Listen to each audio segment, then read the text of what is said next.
Good morning students, welcome to enjoy the education. आज हम इस वीडियो में chapter 6 squares and square roots यहाँ पर हम देखने वाले हैं। उसमें हम एक्सरसाइज 6.1 में क्वेश्चन नंबर फर्स्ट यहाँ पर हम देखने वाले हैं। What will be the unique digit, what will be the unique digit of the square of the following number. तो यहाँ पर हमें क्वेश्चन में दिया गया है किसी भी नंबर का यदि हम स्क्वायर करते हैं तो स्क्वायर करने पर हमें उसका यूनिक डिजिट क्या मिलता है वो यहाँ पर हमें फाइंड करना है। ओके, तो यहाँ पर मैं आपको बताना चाहता हूँ कि पहले यहाँ पर हमारे पास 1 to 10 नंबर के हम स्क्वायर करते हैं तो उसमें हमें कौन कौन से यूनिक डिजिट मिलते हैं। यदि ये कंसेप्ट हमारे माइंड में क्लियर हो जाता है तो कितना भी बड़ा नंबर यदि आपको दिया जाता है आपको उसका यूनिक डिजिट नंबर इजीली पता चल जाएगा। तो यहाँ पर हम देख सकते हैं 1 का हम स्क्वायर करते हैं तो उसका स्क्वायर हमें 1 मिलता है, 1 1 जा 1।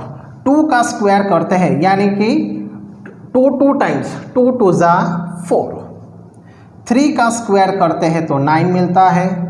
4 का स्क्वायर करते हैं तो हमें 16 मिलता है।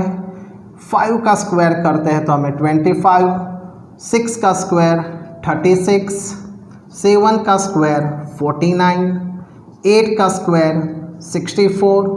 9 का स्क्वायर 81 एंड 10 का स्क्वायर करते हैं तो हमें 100 मिलता है। तो यहाँ पर हम देख सकते हैं कि हम 1 का स्क्वायर करते हैं तो हमें 1 नंबर मिलता है और 9 का स्क्वायर करते हैं तब भी हमें यहाँ पर नंबर 1 यूनिट जो डिजिट है वो यूनिट डिजिट यहाँ पर हमें 1 मिलता है। ओके, यानी कि यहाँ पर हम रिटर्न कर सकते हैं कि हम 1 और 9 का स्क्वायर यहाँ पर हम करते हैं तो उसका जो यूनिट नंबर है वो यूनिट यहाँ पर हमें 1 मिलता है। Okay, unit digit.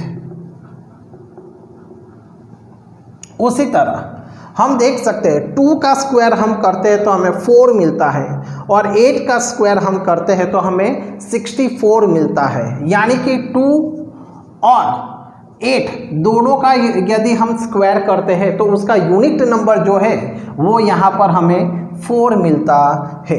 3 का स्क्वायर करते हैं तो 9 एंड 7 का स्क्वायर करते हैं तो हमें 49। यानी कि 3 और 7 का हम स्क्वायर करते हैं तो दोनों का यूनिट नंबर यहाँ पर हमें 9 मिलता है। उसी तरह 4 का स्क्वायर करते हैं तो 16 एंड 6 का स्क्वायर करते हैं तो 36। यानी कि 4 और 6 दोनों का यहाँ पर हमें यूनिट नंबर जो मिलता है वो यूनिट डिजिट नंबर यहाँ पर हमें 6 मिलता है। और 5 का स्क्वायर करते हैं तो 5 के स्क्वायर में हमें यूनिट नंबर 5 मिलता है। ओके, तो ये कंसेप्ट पहले आपके माइंड में क्लियर हो जाना चाहिए। कौन सा कि 1 का स्क्वायर और 9 का स्क्वायर करते हैं तो हमें उसका नंबर सेम यूनिट डिजिट यहाँ पर हमें 1 मिलता है। उसी तरह 2 एंड 8 का हम स्क्वायर करते हैं तो उसका यूनिट डिजिट नंबर यहाँ पर हमें 4 मिलता है। 3 एंड 7 का हम स्क्वायर करते हैं तो उसका हमें यूनिट डिजिट नंबर 9 मिलता है। 4 एंड 6 का हम स्क्वायर करते हैं तो उसका यूनिट डिजिट नंबर हमें 6 मिलता है। और 5 का स्क्वायर करते हैं तो हमें उसका यूनिट डिजिट नंबर हमें 5 मिलता है। ओके, तो यदि आपके माइंड में ये नंबर्स क्लियर हो जाते हैं तो आपके लिए क्वेश्चन सॉल्व करना बहुत इजी हो जाएगा। तो यहाँ पर हम देख सकते हैं what will be the unique digit of the square.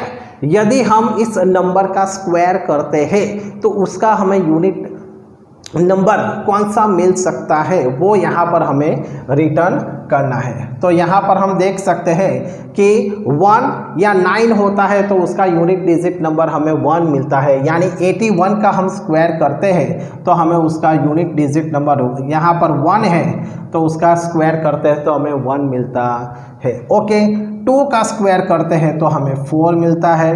9 का स्क्वायर करते हैं तो 9 9 जा 81 यानी कि 1 मिलता है। 3 का स्क्वायर करते हैं तो हमें 9 मिलता है। 4 का स्क्वायर करते हैं तो हमें 16 मिलता है, यानी कि हमें 6 यूनिट डिजिट जो है वो यहाँ पर हमें 6 मिलता है। बस इसी तरीके से यहाँ पर इस सम को हमें सॉल्व करना है। 7 7 या 49, यानी कि उसका यूनिट डिजिट नंबर यहाँ पर हमें 9 मिलता है। 8 का हम स्क्वायर करते हैं तो आगे के नंबर की हमें कोई चिंता नहीं है, हमें सिर्फ लास्ट डिजिट नंबर देखना है, उसका जो स्क्वायर करते हैं वहीं पर हम उसी का हमें जो यूनिट डिजिट नंबर है उसी पर वो बेस होता है। यानी कि 8 का स्क्वायर 64 है, यानी कि यहाँ पर हमें यूनिट डिजिट नंबर 4 मिलता है। 0 है तो यहाँ पर हम देख सकते हैं उसका यूनिट डिजिट नंबर हमें 0 मिलता है। 6 का यहाँ पर 6 6 36, यानी कि उसका यूनिट डिजिट नंबर हमें 6 मिलता है। और 5 है तो 5 का यूनिट डिजिट नंबर हमें 5 मिलता है। तो इसमें इस क्वेश्चन में हमें सिर्फ कौन सा यूनिट डिजिट हमें मिलता है वही यहाँ हमें फाइंड करना था। ओके, तो इस तरीके से ये जो क्वेश्चंस है ये मोस्ट ऑफ आपको एमसीक्यूज यानी कि ऑब्जेक्टिव्स बेस्ड क्वेश्चंस में ही पूछा जाता है, इसलिए इसमें कोई मेथड नहीं है। आपके माइंड में रूल्स जो है वो क्लियर होना चाहिए। ओके।